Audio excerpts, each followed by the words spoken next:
কেউ কেউ বলছে আরও অনেকেই জোট হতে পারে। সেটা আসলে ইলেকশন নির্বাচন এমন এক জিনিস, প্রতিটা দিনই সেখানে গুরুত্বপূর্ণ জিনিস। টেকনিক্যাল সাইডটা যদি মেনটেন করতে পারে নির্বাচন কমিশন, এখানে অত্যন্ত সুন্দর এবং শান্তিপূর্ণ পরিবেশে একটা নির্বাচন হবে। জামাতের সঙ্গে ইসলামী দলগুলো একটা জোট করার কথা আসছে জামাত ইসলামের সঙ্গে, যদি এমন একটি জোট হয় তাহলে কি বিএনপি বিপদে পড়বে নির্বাচনের? আসলে ভাই যেটা বলছেন, আমরা চাই এটা ভালো জিনিস যে একটা প্রতিদ্বন্দ্বিতামূলক নির্বাচনটা হোক, দেশের মানুষ চায় সেটা। যে নির্বাচনটা যদি একতরফা হয় সেটা মানুষের মধ্যে সেই জোয়ারটাও আসবে না। হোক একটা প্রতিদ্বন্দ্বিতামূলক নির্বাচন, জনগণ যাকে ভালো পায় তাকে দিবে। জোট হচ্ছে এমন এক জিনিস যে ইলেকশনের আগে, নির্বাচনের আগে সবারই স্বার্থ সংশ্লিষ্ট কিছু বিষয় নিয়ে যদি একমত হওয়া যায় তাহলে জোট হবে, আর যদি একমত না হতে পারে হবে না। সেটা অ্যাডভান্স বলাও যায় না, কখন কি হবে না হবে সেটা বলতে পারি না। যে ইসলামিক দলগুলোকে নিয়ে জামাতের নেতৃত্বে ইসলামিক দলগুলো যে জোট হবে, এখনও কথা হতে পারে।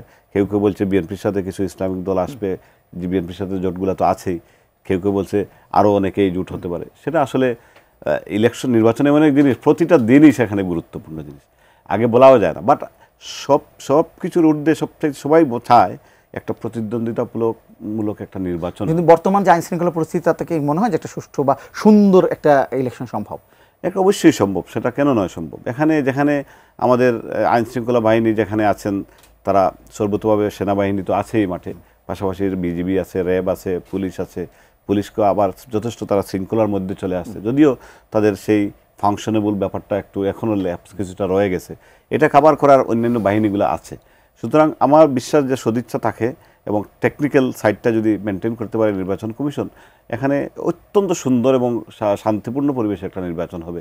এবং বিশেষ করে রাজনৈতিক দলগুলোর মধ্যে একটা আন্তরিকতা এবং একটা কমিটমেন্ট থাকতে হবে যে না, একটা সুন্দর সুষ্ঠু নির্বাচন চাই। রাজনৈতিক দল স্টেক হোল্ডার যারা, তাদের মধ্যে যদি এই ইয়েটা যদি না থাকে, এই কমিটমেন্টটা না থাকে, তাহলে কিন্তু অনেক নির্বাচনটা অনেক সময় সমস্যা করা সম্ভব হবে না।